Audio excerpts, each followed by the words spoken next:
अफजाल अंसारी जी, सबसे पहले हम जानना चाहेंगे आपका परिचय, क्योंकि हमारे जो दर्शक रहेंगे वो आपके बारे में जानना चाहते हैं। पहले अपने बारे में बताइए।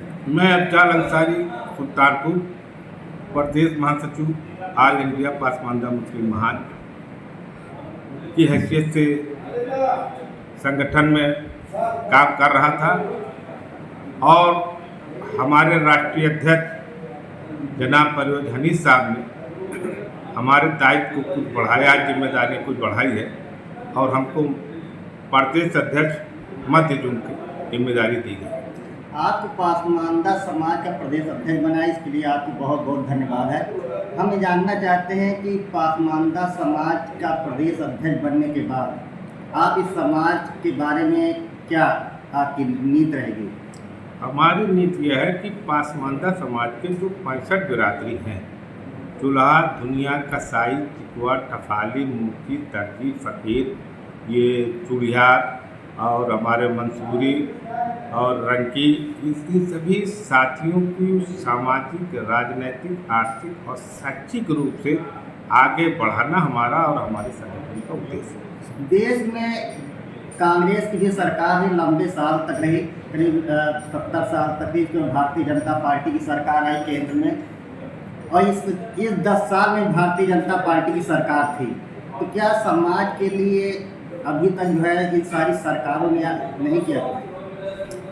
आपका पहला सवाल सर यह है कि देश में काफ़ी दिन तक कांग्रेस की सरकार थी। देश में काफ़ी दिन तक कांग्रेस की सरकार थी और मुस्लिम समाज का, खासतौर से पासमानदा समाज का 99% वोट की सहयोग और भागीदारी से कांग्रेस की सरकार बनी। लेकिन अगर कांग्रेस सरकार पासमानदा समाज के लोगों के उत्थान के लिए कुछ सोचा होता, कुछ किया होता, तो शायद आज पासमानदा समाज की इतनी दयनीय स्थिति न रहती।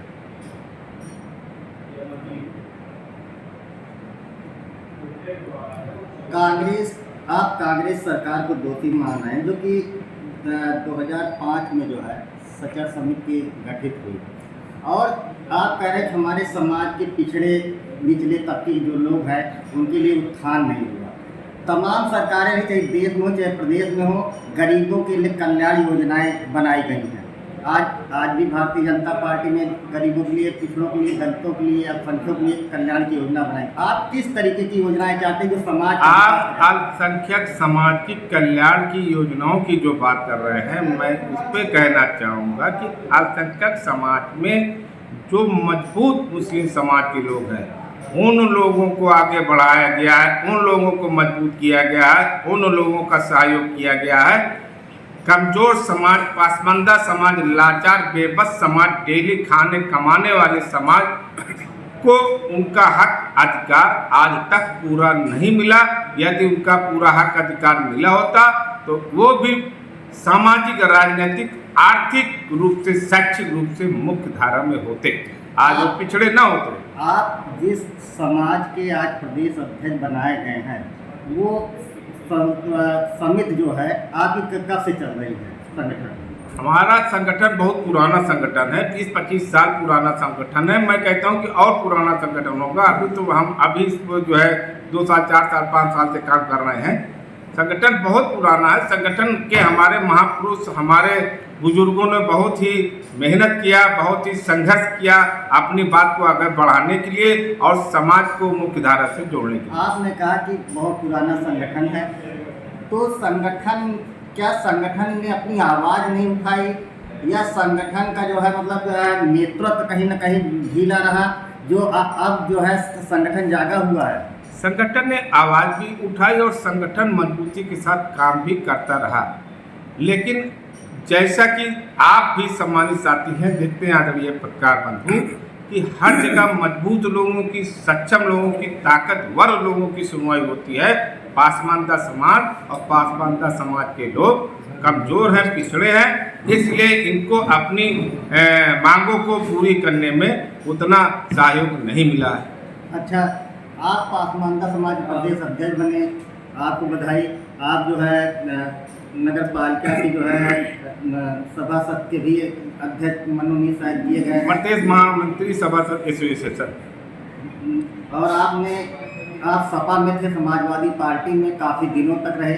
उसके बाद आप भारतीय जनता पार्टी ज्वाइन किए। भारतीय जनता पार्टी ज्वाइन करने के बाद यहाँ से सांसद मेनका गांधी ने चुनाव लड़ा। तो हम ये जानना चाहते हैं, पासमानदा समाज आप कह रहे हैं, आपका कहना है कि 87% लगभग जो है पासमानदा समाज के वोट हैं। तो मेनका गांधी को 87% में से 50%, 40%, 30% कितना मानते पासमानदा समाज ने वोट किया होगा? पासमानदा समाज किसी भी राजनीतिक दल से नहीं जुड़ा है, न किसी राजनीतिक दल का कार्य करता है, न किसी राजनीतिक दल का एजेंडा उसके पास है। पासमानदा समाज अपने हित को देखते हुए जहां समझा वहां वोट दिया। लेकिन पहली बार आप समीक्षा कर लीजिए, जनपद सुल्तानपुर की मुस्लिम समाज, पासमानदा समाज पिछले 5 साल से ज़्यादा वोट बढ़ा है। इनकी भागीदारी भारतीय जनता पार्टी की तरफ मतों की बढ़ी है। अच्छा, आप राजनीति से बहुत दिनों जुड़े हुए हैं।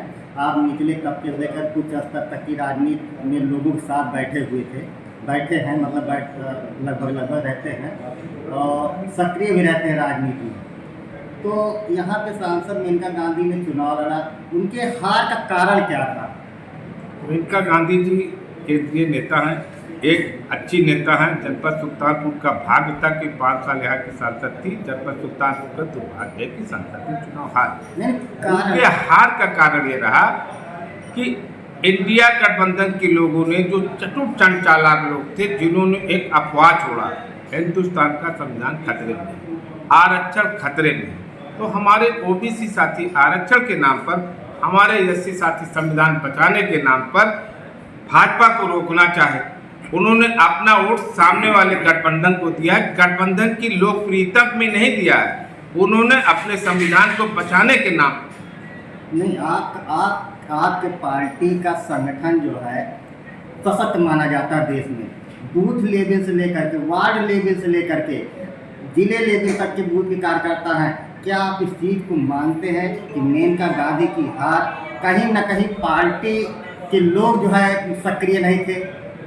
ऐसा कुछ नहीं है। हमारे पार्टी के बूथ अध्यक्ष, पन्ना प्रभारी, नगर मंडल, ब्लॉक मंडल, जिला अध्यक्ष, सभी लोग तन मन धन से समर्पित थे। लेकिन जो हमारे कुछ साथी अपने संविधान बचाने के नाम पर वो लोग बहक गए और उन्होंने विकल्प के रूप में इंडिया गठबंधन क्या मोदी जी का जो सबका साथ, सबका विकास, सबका विश्वास का जो नारा था, सबको लेकर के साथ चलते थे, उस नारे में कहीं न कहीं विफलता उत्पन्न हुई है क्या? मोदी जी का जो नारा है सबका साथ सबका विकास, और सबका साथ सबका विकास लेके चले हैं। यही वजह है कि तीसरी बार पुनः हिंदुस्तान की जनता ने उनको प्रधानमंत्री पद तक पहुँचाया। क्या अब हम माने कि आप पासमानदा समाज के प्रदेश अध्यक्ष बने हुए हैं? उत्तर प्रदेश का चुनाव 2027 में आने वाला है। 2027 में पासमानदा समाज अपने आप को कहाँ पाएगा? मैं पासमानदा समाज के एक जिम्मेदार पदाधिकारी की हैसियत से कहना चाहूँगा कि पासमानदा समाज के साथ जो खड़ा होगा, पासमानदा समाज उसके साथ खड़ा होगा। और ये हमारा मजहब इस्लाम भी कहता है, जो आपके दुख सुख में हो, आप इसके दुख सुख में रहिए। भारतीय जनता पार्टी 10 साल गवर्नमेंट रही, 10 साल मोदी जी की गवर्नमेंट रही, 7 साल लगभग योगी जी की गवर्नमेंट है, उत्तर प्रदेश में चल रही है। तो क्या पासमानदा समाज का अभी तक इस सरकार ने कुछ किया है? हमारे राष्ट्रीय नेतृत्व ने कांग्रेस के मुखिया को, सपा के मुखिया को, बसपा के मुखिया को, भाजपा के मुखिया को पासमानदा बैनर तले प्रतिनिधिमंडल मिला और सब लोगों को पासमानदा की बात रखी। किसी भी राजनीतिक दल के राष्ट्रीय अध्यक्ष या राष्ट्रीय नेतृत्व ने पासमानदा समाज की बात तो छोड़िए, पासमानदा समाज का नाम लेना नहीं पसंद किया। लेकिन पासमानदा, हमारा ऑल इंडिया पासमानदा संगठन आभारी है यशस्वी प्रधानमंत्री का, जिन्होंने लाखों लोगों के बीच में ये कहा कि पासमानदा समाज जो कमजोर है, पीछे है, इनको मुख्य धारा में लाने का काम किया जाएगा। हम आभारी है, पुनः धन्यवाद देते हैं कि आप हमारा नाम तो लिए। जब हमारा नाम लिए और हमारे लिए काम किए तो भविष्य में आप भी आगे रहेंगे, हम भी आगे।